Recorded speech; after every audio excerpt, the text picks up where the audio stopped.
We're gonna spotlight Chef Stefan as well. And very good, perfect. So wanting to reopen or remind everyone that the chat is open. Also feel free to raise your hand if you have specific questions. En attendant, I have my questions for you guys. So, in our efforts to really bring brains together to see how we can move the needle.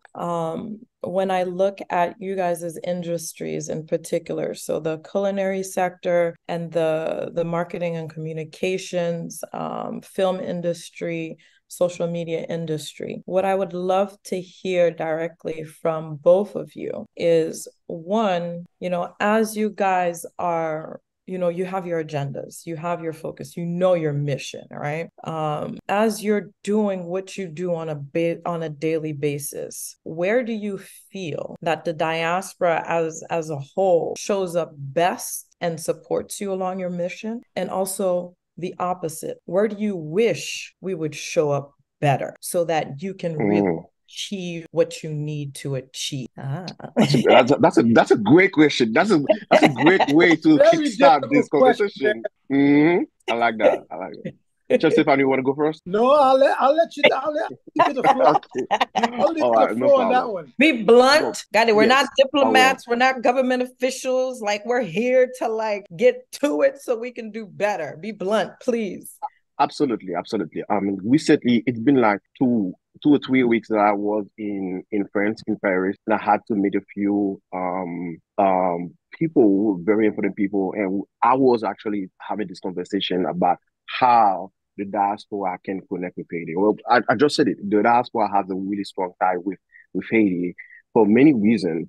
And as well, the diaspora lack of interest in certain aspect of Haiti that could be very significant in the way that we could impact the development in Haiti. So one of the things that to answer your questions, and I'm going to be very blunt. One of the things that we can say, the diaspora has something in Haiti that nowhere else can give them. The sentiment of connected with the roots. If it, you can be wherever you are. You can be in the States. You can be in Paris. You can be wherever you are. There's one thing that only Haiti will be able to give you. It's your identity, because you can find everything, but that one thing is only your country that can give it to you.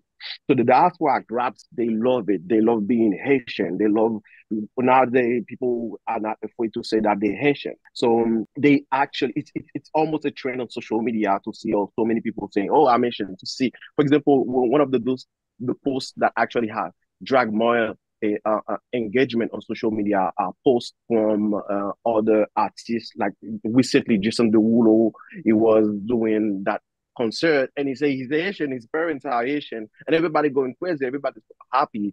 We this trend started with Clef Jean and everything. So the diaspora embraced it. We can no longer say that people are afraid to say that the Asian, because there's this separation between, oh, being Haitian as my identity and being Haitian as somebody that's actually living in Haiti and contribute in a significant way in the development of Haiti. So this aspect of identity, they embrace it, and we love that. We definitely love it. We think, me personally, I think that's a good start.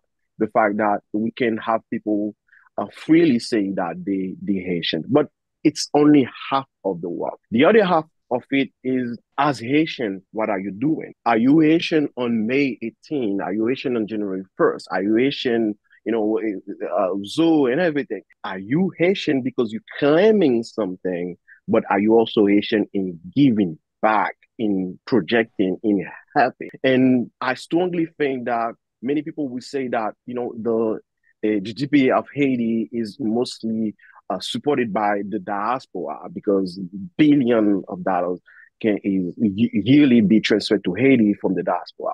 But one of the things I always say is the intelligentsia of Haiti is no longer in Haiti. So back in the days, we used to say, oh, you know what, people that can actually represent us in terms of intellect, they are in Haiti. You Zuzu, the Petroville, whatever. Like, look at Chef Stefan. You can see that he's an intellect from Haiti. But where he's one out, he's in the diaspora. So many people that usually that used to represent us, the way the brains of Haiti, they are no longer in Haiti. And so many families that used to send the children to so many other countries for the studies, they don't come back. So I mean, there are more people with PhD, more Haitians with PhDs that do not live in Haiti, but are currently living so everywhere else, but they're still Haitian. So the intelligentsia of Haiti is no longer in Haiti, is all over the place in the diaspora. So which means we've been sending money, the diaspora have been sending money to Haiti, but right now the diaspora needs to send something else, which is the strategy, the intelligence, the way to start building. I know that we've been doing this for decades to send money, but right now, what Haiti's lack is not only money to economic support to start doing things, because we already know we can do it with the diaspora, but also having people that can actually be involved in bringing strategy, in building the bridge that can actually be sustainable for 10 years, for 25 years. So this is where I think the diaspora should be involved more. If you bring in money, you have to bring brand, because if you bring in money without brands, people will use that money for anything. They will actually use that money to send it to Saint-Domingue and everything, because you do not have a sustainable plan for that money to actually turn into economic growth and everything. This is, I'm not going to be long. I know Chef Stefan is going to say a lot of things. So this is how I could answer that part of the question. Gems. Actually, you said, gems. Go ahead, Stefan. Actually, you said quite a bit. You said quite a bit, and more than I need to say. I need to say in this matter. But I'm going to start with what is negative about us. When I moved back to Haiti in 2010, and it was I would say it was by accident, but I think it was by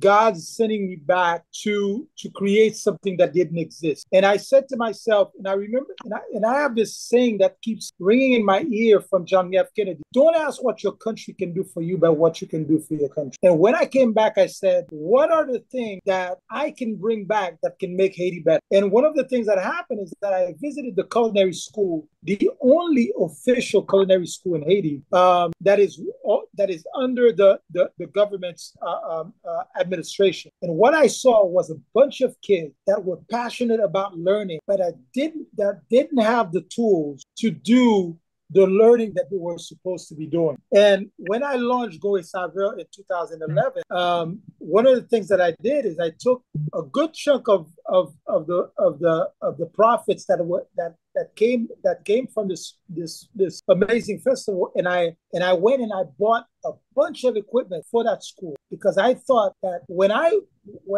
had the opportunity to go to school and get my degree at Johnson and Wales, I had everything at my disposal, and these kids were cooking with practically nothing. And I said, this has to be my contribution. And a lot of times, us Haitians, we love to stay on the sideline and clap our hands. And I remember one of the conversations I had with you is if you don't have skin in the game, if you are not investing yourself in creating change, then that change is not going to happen. Mm-hmm. Then all we're doing is clapping on the sideline, but we're not really investing in creating a new Haiti. And I think one of the things that happened with this canal is I saw people wanting to have skin in the game, because the only way to change anything is to invest yourself. It's not always about money, but it's about investing yourself. And I saw people in Haiti with Piqua, with Pels, with investing themselves to create change.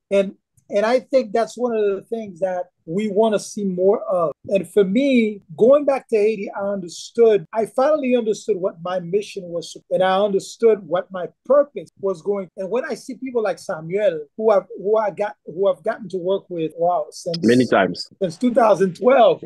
So we've Yes, known each other true. for almost 14 years. Nice. And I see what he's been doing with Faces of Haiti, and I see what he's been doing with Boyo, and I see what he's been doing with this new documentary. But again, doing it out of his own pocket when we could find funds to help him get it done even quicker, and that's not happening all the time. And I think that's what, for me, getting involved with you with Replenish is about putting skin in the game, and that's really it.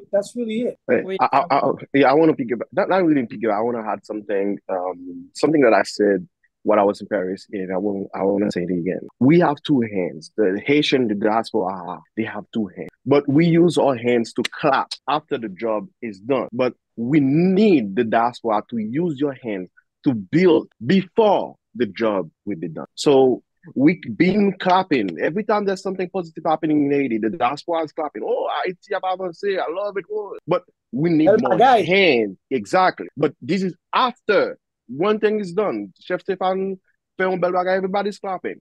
But right. while Chef Stefan is doing it, or many people that are actually saying, let me give you a hand to help you. So let's try to find a way in the diaspora for us to use our hands to help building the Haiti we want to see in future, in the next 10, 25 years. I had a very quick conversation with. I've been having this conversation with a friend of mine called Freddy Rafael. We've known him. As a matter of fact, I've gotten to know him because he came to Haiti for Guy Saveur. And we're always saying, instead of sending money to Haiti, let's create opportunities to create wealth. Let's develop Haiti so that people can actually create wealth for the next generation. And I think that's what's really important and wanting to change the Haiti that we want to see. Stefan, Regine asked us to be blunt, to be honest.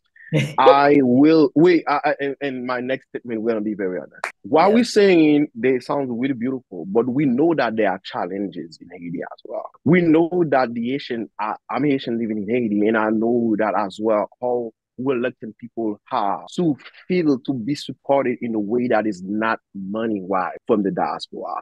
I know in work environment how people, if you're sending money, yes, you can from the diaspora. But if you come in to work at certain place, no, you cannot because you're actually taking people's jobs. We know that there are so many inherent challenges that come with all of that. And one of the things I always say is, if you are a leader that actually being blocked by challenges, you are not a leader. You are a leader when you actually know the challenges and you say, let's try to find a way to overcome them. So we're not going to lie to ourselves saying all those beautiful things and not actually point out some of the few challenges I know the diaspora might face if we find a few people that actually can get together to create the change that we want to see so we can move on. One of the things that, sorry, Stefan, you want to add something? No. But just to make a quick point, we are amazing at being individuals. But we are amazing at being individuals. We have so many amazing individual Haitians everywhere around the world. But guess what? I love that. The quote on our flag. We fail to live it. What we can do together can be 10 times more powerful than what we've accomplished as singular people around the world. And I think that has to be the lesson that we start to learn. We need to live up to the dream that our ancestors set for us. It's funny, when I started Replenish 509 in 2019, the reaction was like, oh wow, like it was this brilliant idea. I'm like, guys, it's on our flag. It's really not rocket science, but we make it so complicated sometimes that it feels like rocket science. The only way we're going to break through the cycles that have been holding us back is really to push forward as a collective. And, to reiterate the purpose of this organization and all of our activities. We're not here to replace Samuel or to replace Chef Stefan. Au contraire, it's like we need to learn to stop being individuals. You have great people who have been at it, that know their mission, that are in the right realm to make it happen. Support them. Mm. You know, it's like you call it a lot. Like we need to get into this habit. We need to relearn this habit. And oftentimes, the term Haitian is used positively. Sometimes it's used negatively. We purposely choose, we're going to push forward a Haitian narrative. It's about the collective. It's about what's stated on our flag. And it's about us relearning how to be what it really means to be Haitian. The country exists because we came together despite all of our differences to push forward a united front. And even when we were going through some of the research on the previous efforts led by the diaspora, we're excellent at coming together during moments of crisis, during moments of urgencies. And Lord knows we've had our fair share of crises, whether it's man-made, politically made, or natural disaster. In those moments we come together. But the real challenge is when that urgency isn't there, ça passe. Côté By nous, vague. No by nous by vague. It's like we get excited about one thing and then when it's over, we all disappear. Right.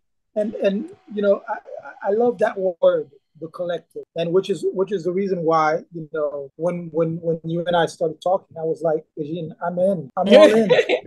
Got it. I appreciate you. It's about time. It's about time. It's about time that we think of ourselves as units. Okay. If Samuel is doing something over here, Sam, how can I help? Yes, okay. No, it's not always about what's in it for me, because what's in it for you is the success of what Samuel is doing. Correct. Because when he's successful with his project, it's gonna be good for you too.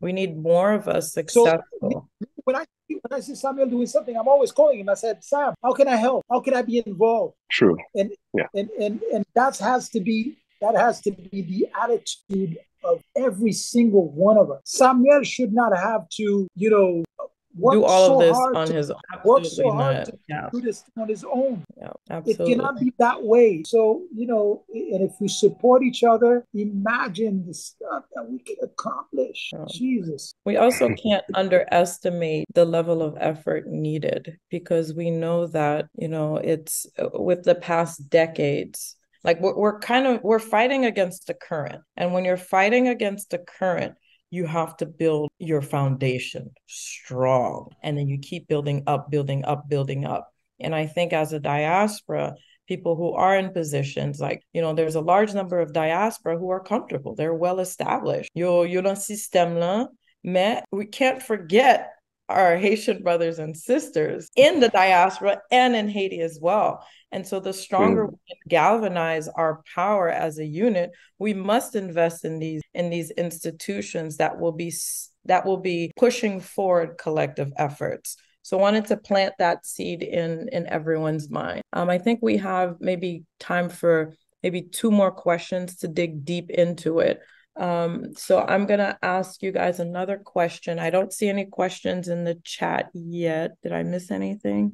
Okay, I do see something. I think the diaspora sometimes doesn't feel welcome. Our money is, but not our ideas. Collective consciousness is needed. What about the infrastructure, electricity, water, and security? How can or have you, both Stefan and Samuel, overcome these challenges in your efforts? Okay, so those are some. All right.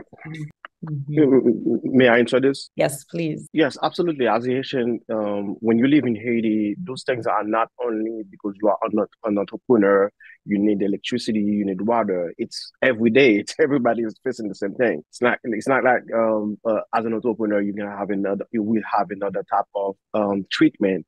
But it's one of the things that are actually happening in Haiti, and it's every day. It's everyone's. Everybody's facing those same issues. But I think besides that, we have to understand that I can go on and keep listing the many challenges that you will face as diaspora if you go in Haiti to try to do something. And that's exactly what I just said. I tend to not participate in any type of conferences or any type of exchange if it's only aiming to talk about the challenges. Because we know it, we live it. Chef Stefan been there, you've been there. We all know exactly what's happening in Haiti. So I want to mostly take time to be part of those kind of conversation that we have in right now. First, to point out the issues, and also to take time to actually address them, to see what can we do to actually change what's happening, because we already know the issues with electricity, with water, with security. What are we doing? So I strongly think that, to me, there are two ways we can change things in it. This is my perception. This is something that I always say everywhere. Is first of all, education. We cannot say that enough. Education is definitely the first thing, the first path. Most people take any issue we have in Haiti is tied with education. You can take water, even the security issues that we have right now. You will see that back in 20 years ago, some people had to leave the countryside to go to Port-au-Prince. Like, there's always a tie with what's happening, with the fact that so many people were not educated with what they can do and what exactly they can bring to the society. Because the education is not only instruction, moun kon parle anglais, moun kon parle français, moun gen PhD. It's also to know in this environment that you live in, what I'm bringing, beside what they give it to me. So that's one thing. Education is key. And this is not something that will happen overnight. We have to understand that this generation that we have right now, it is a generation of bridging the gap. We have to accept the Haiti we want to see. We will not see it, but that doesn't mean that we're not gonna work to all the next generation to see. So many people discourage about what's happening in Haiti. They don't want to do anything. They don't want to be involved because they know that things are not going to change tomorrow. So things will not change tomorrow. Things will not change in 25 years if we do not take time to actually start building that foundation for the next 25 years.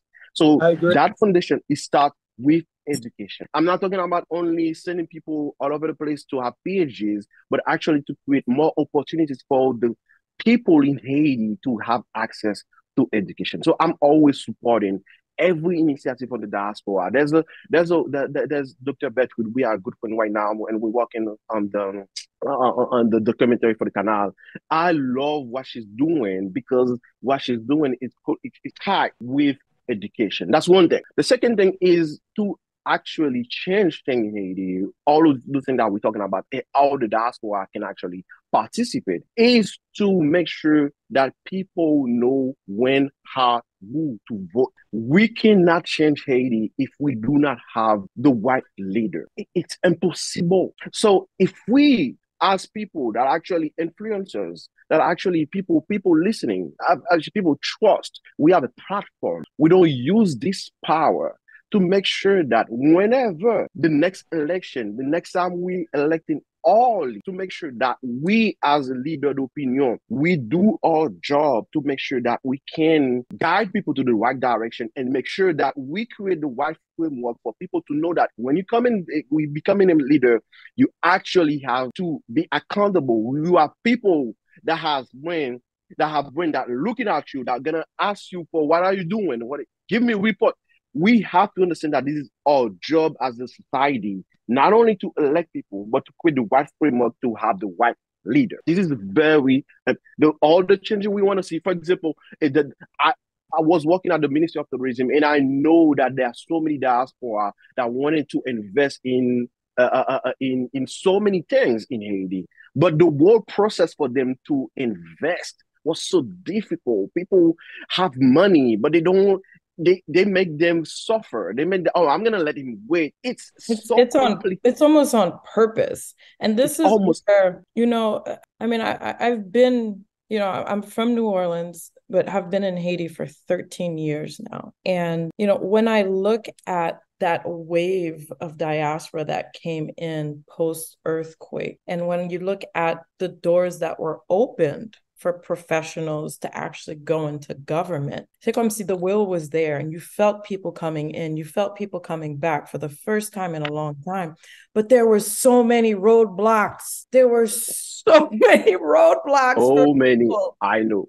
And it's, I often like to compare it though to Japan in the sense that, when you're going to Japan, the first visit, you're not going to strike a big business deal. You're not going to move forward on anything because there's a set process. You have to invest in building relations, building trust. But in Haiti, we don't have that. It's not structured, it's not transparent. And a lot of folks from outside come to Haiti. If you débarque in un pays, they think they understand the country too. And they think that, oh, c'est haïtien, yeah, although they haven't done business in Haiti, they haven't conducted things in Haiti, and they get so frustrated when things don't go the way they do. So I'm a believer that there has to be like this transition process where, one, in Haiti, there's a clearly defined roadmap, a clear vision. Côté tout moun kade même vision. Everyone can be behind the same vision. And therefore,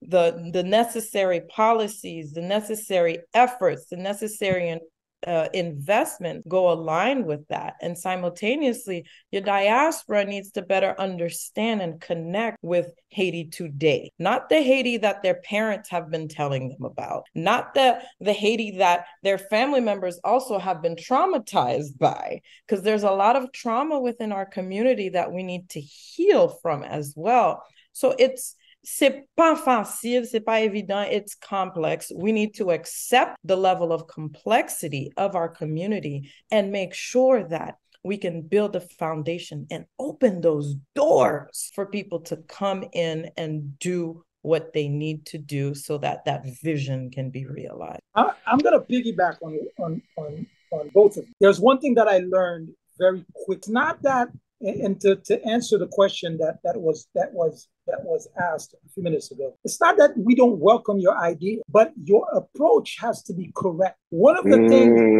I learned very quickly when I went to Haiti, I had this idea. I've lived in, I left Haiti when I was 16. I came back when I was 37. And one of the things that, luckily for me, I understand about relationships and creating networks. And I understood that when I went to Haiti. And the first thing I did is, how do I connect with somebody who's in the same business as I am? And how do I bring something new to the table, but understand that I cannot do it unless I partner with somebody that's already there? When I understood that, it was like a light bulb. I connected with the right people. I connected with people that were doing similar to me, but doing, how can we do it together? Instead of, oh, I'm coming to do this by myself and I'm going to navigate Haiti the way I think I need to navigate Haiti. But buddy, you've been out of Haiti for 25 years. It's not going to work. Exactly. It's not going to work. Bon, it's not I think this flew by super quickly. I'm looking at the time. It's 2:58. I just want to let everyone know that you see the level of debate, the passion, the getting into those nuances and the frank conversation. This is what this space is about. So unfortunately, I'm going to have to wrap this up because we have some people that have connected in the middle of their workday. But what I do want to say is if you want some more, better connect to our next Connect to Replenish. And even better, join us in New Orleans so that we have a whole weekend of this. Yes. We'll have a whole 3-day weekend of this where not only we get into these conversations, we have a good balance of good music, good food, really experiencing and immersing ourselves into the culture and digging into, in this small town of New Orleans of only 500,000 people that receives 18 million visitors per year. And the funny thing is, the richest thing that we have as Haitians, the richest thing that we have is our culture. That's right. And guess what? The richest thing that New Orleans has is also culture, which is the reason why it's visited so much. So imagine if we took this culture that we have and we made it the pillar of everything we're about, what we could accomplish. We have to own it. Our policies have to be aligned to it. And, New Orleans isn't the best city in terms of politics, but in terms of culture, there's no debate about it. And the government, the city invests in the culture bearers and supports them so that they can do what they need to do and shine. Because if they're successful, the city will be successful. So that's the mentality there that we can learn from. And hopefully, in the years to come, as we're building this new Haiti that is at this pivotal moment in history to transform things, it has to be fully integrated into it, because it is by far our biggest asset that no one can take away from us.